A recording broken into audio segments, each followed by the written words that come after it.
Alright guys, we're back with some Fallout 4. Now today we're going to be jumping into a gun mod. This is the laser minigun L35 G. This is made by Soroka 90. This is the same guy who made that Gauss minigun that was placed in the castle settlement.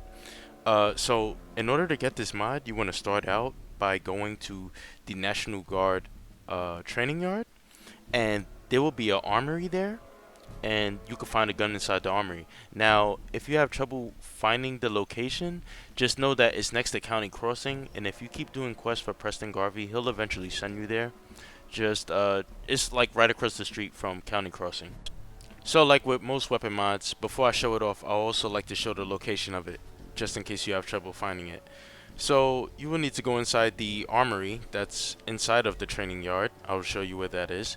And if you're going in there for the first time like I did in this video, you will see some ghouls and there will be some laser trip wires as well as some security turrets, so be out for that. Um, when you eventually destroy them all and make your way to the end of the room, you will see it laying on the table. So the good thing about this weapon is that it doesn't use any custom ammo. It uses your standard fusion cores like any other laser heavy weapon, which is really good. I really like that because sometimes you have custom weapons that have their custom ammo, and it's always like a pain in the ass to make or find. So it's always good when you got these cool weapons that just use standard vanilla ammo. Okay, now like most of his guns, uh, English isn't his native language, so you will see that the gun is not in English. But if you've been playing the game for a while and you've done all the mechanics, you'll know how everything works, and it really shouldn't bother you. So now I'm back outside of the armory, and I just pretty much want to fire it in third person and first person, show you how it fires without any upgrades. The gun is pretty inaccurate without any upgrades. It's like super inaccurate. It looks like it has two-shot properties, which is really cool.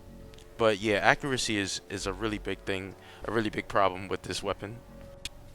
Okay, so after checking the weapon out in the weapons workbench, it has the same exact upgrades as your standard minigun, which is your standard barrel, your short barrel, your tri barrel.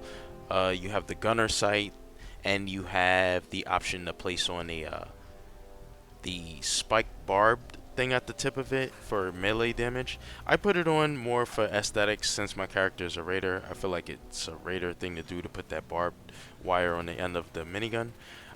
Firing it still, you can see that it's more accurate with the gunner sight on, but it's still a pretty inaccurate gun. It's like it shoots all crazy. Like I said, it has two-shot properties, it appears. So two-shot properties on guns usually make it very inaccurate. So jumping into this thing, I decided to jump into some power armor because with power armor and heavy guns, you could get like more stability on your weapon. Because I just really wanted to get this gun to be as accurate as possible. So I'm gonna jump into some T60 and shoot some stuff up. So it has startup, it has some wind up to it, it has really good damage. There's some elite Yao Guais, and you could just see how like I tear through them really quickly. Elites usually take lots of bullets to take out, and you can see like this thing just died like it was a normal creature. So that's really good. This gun just seems like it's just made for power armor. It's even better at close range because when you get all those lasers hitting the enemy and nothing's missing, you could just see the damage just ripping through them. Also, in case you didn't know, you can go into the menu and you could inspect the weapon, and then you'll have the option to rename the weapon. So you could actually rename this from whatever his native language is to something that you can understand. And on top of that, there are some modders that translate his weapons sometimes, so you could check in the comments section sometimes and you'll see there's people who post links that have like different languages for the guns that he makes. And yeah, that's about it. So overall, I'd say it's a pretty good gun. I'd say it's probably something that you want to wear power armor with and get in pretty close. Use it more like a shotgun type of weapon. And it's definitely something that I would keep in my load order and activate it on my next playthrough. And yeah, that's it. See you guys later. Take care. Link for the mod will be in the description below.